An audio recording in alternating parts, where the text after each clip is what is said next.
This kitchen was newly built, but half the window is blocked. And this one, even though it works well, is super lonely because it's just big enough for one person. Full disclosure, I didn't design this one.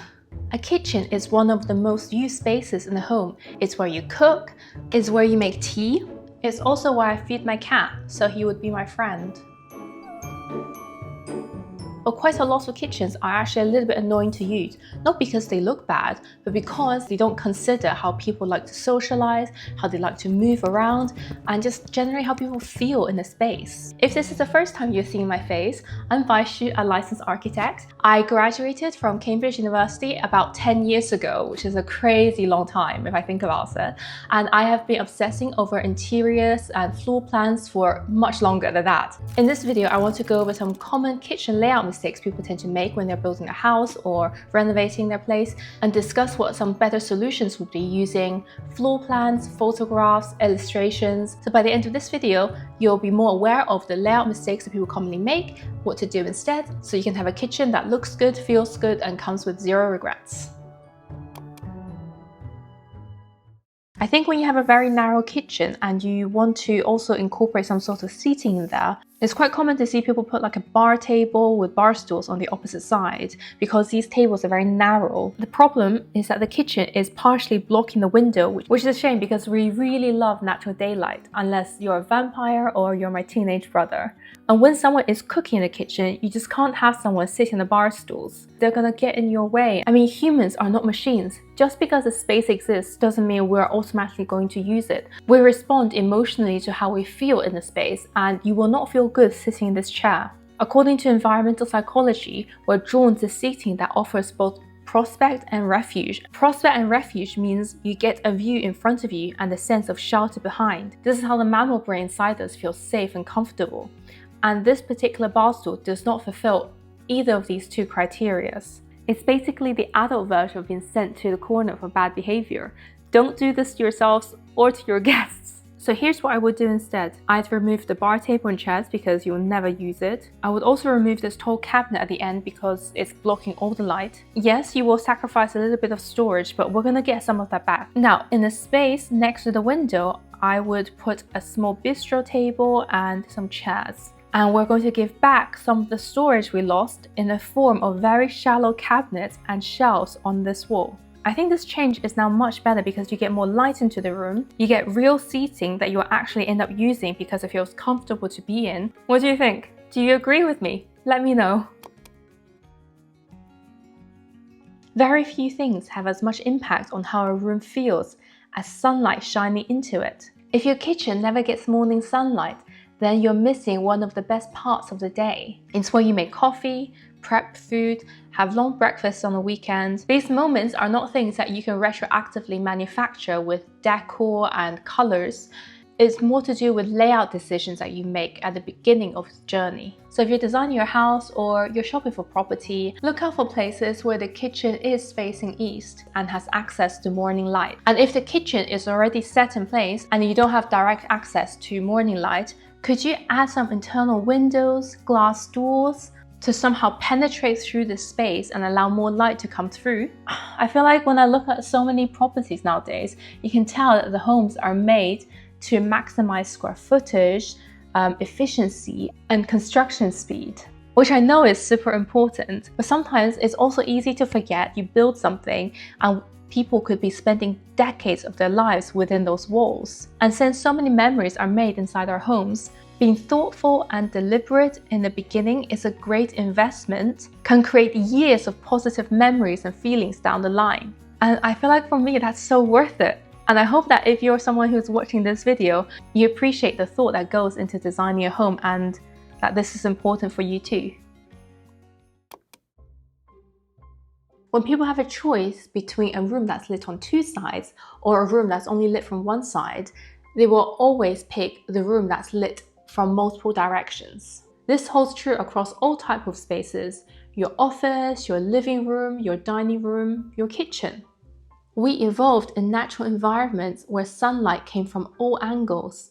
It filtered through trees, reflected off surfaces, and shifted as we moved throughout the space. Our brains expect and really like that kind of light. When light enters a room from only one direction, it's kind of flat and harsh. I mean, you can see this perfectly in photography. When you light a face from just one side, there's so much drama and so much tension, like demonstrated on the face. Versus lighting it from multiple sides, the features are softened and everything looks more comfortable. When a room is lit from more than one side, it completely changes how the space feels. Everything in it feels more natural and comfortable, whether that's people, animals, furniture, objects. So again, if you're fortunate enough to be able to decide where to put your kitchen in a house, could you put it in a corner of your home so it gets light from more than one wall?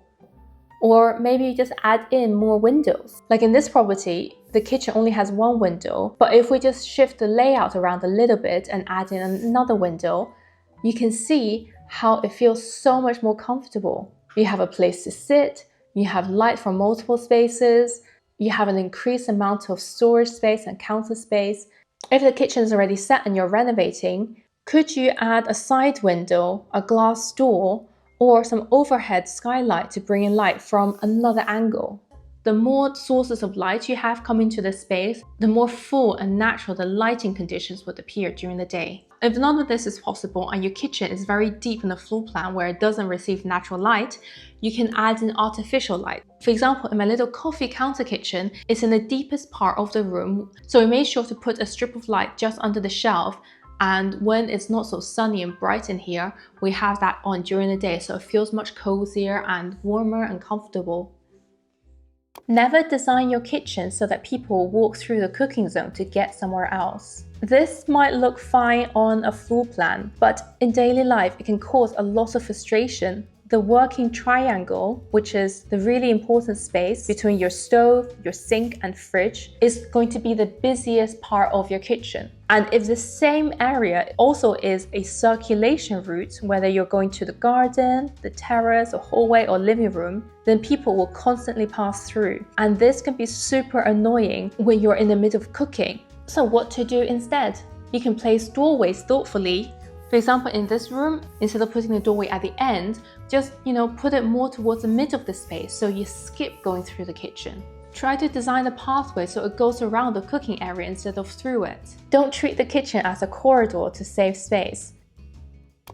Putting the kitchen as the first thing you see when you open the front door is a mistake for everyone. It's not great for other people because when they walk into their home, and if the first thing they see is the half-chopped onion or the leftover dishes from yesterday, it makes them feel a little bit uncomfortable. And it's also not great for you as the person who lives there, because you also don't want to see the same thing when you open the front door to your house.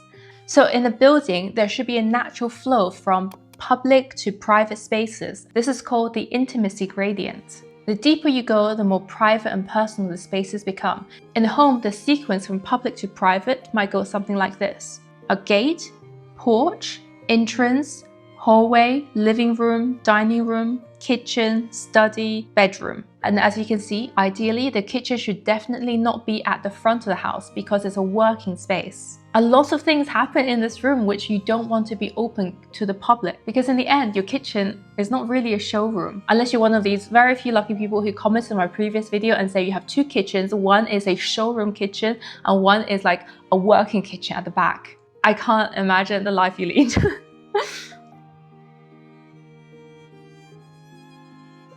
So if we look at the floor plan of this house, I would build a half wall and visual screening to soften the first impression. So it's still, in the space, but it's not completely open.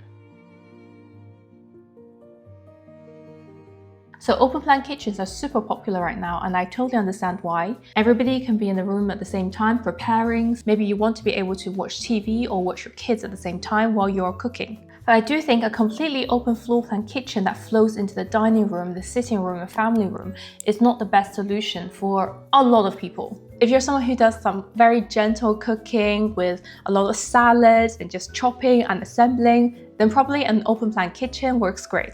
But if you start like stir frying fish, garlic, spices and chilies, the smell and the oil and the fat will travel. And in situations like this, I think it's just much better to be able to close off the kitchen a bit so you can contain the smell in one zone. At the other end of the spectrum, you have the isolated kitchen, which is super separate and efficient, but it can be very lonely for the person cooking. I know this from personal experience because in my own home, we have a ready-built kitchen when we moved in that I can't do anything about. And while it's very, very practical and efficient, it's just big enough for one person. So I think the ideal kitchen layout is somewhere in the middle, not too isolated, but also not completely open. I think one of the best models to have is a farm-style kitchen. So this type of kitchen is a spacious kitchen that's large enough to be a room of its own, so you can close doors and it just becomes its own self-contained space. But it's also spacious enough to have lots of ample counters, good flow, good circulation, clear work zones, and a space for table and chairs. This means that in the same room you have a space for cooking and also a space for your children to do your homework or for a friend to talk to you while they're helping you prep the salad. In this sort of setup, you're allowed to be messy, chaotic, do your thing, but you also have company with you and you no longer feel the pressure of, performing in front of guests. And I know at this point, a lot of people are going to say, we don't have the space for such a big kitchen. Which I say, yes, I know, I have the same problem because I live in an apartment. Could you do something in between? Like in an isolated kitchen, could you just open it up a bit by adding a window between some of the rooms that you can open and close? If you're looking for a fast, easy software to play around with floor plans and layouts, I would really recommend Rayon Design, who also happens to be the sponsor of this video. I actually reached out to them myself and asked them if they would like to sponsor my videos because I was just using them all the time to draw my floor plans for the videos and for my private client work. So I'm really happy to share this tool with more people and to talk about it because I think they just do so many things nicely. They have a really sleek, clutter-free interface. You don't have to spend ages downloading a software or installing it. You can open it in a browser and it just works. You can create drawings and a whole range of details, from simple feasibility, concept to schematic or detailed construction drawings. And if you don't have professional CAD plans and you only have like images or PDFs from your real estate agent or whatever, you can also just import it into the file and draw over it. And if multiple people want to work on the same canvas, you can also invite them.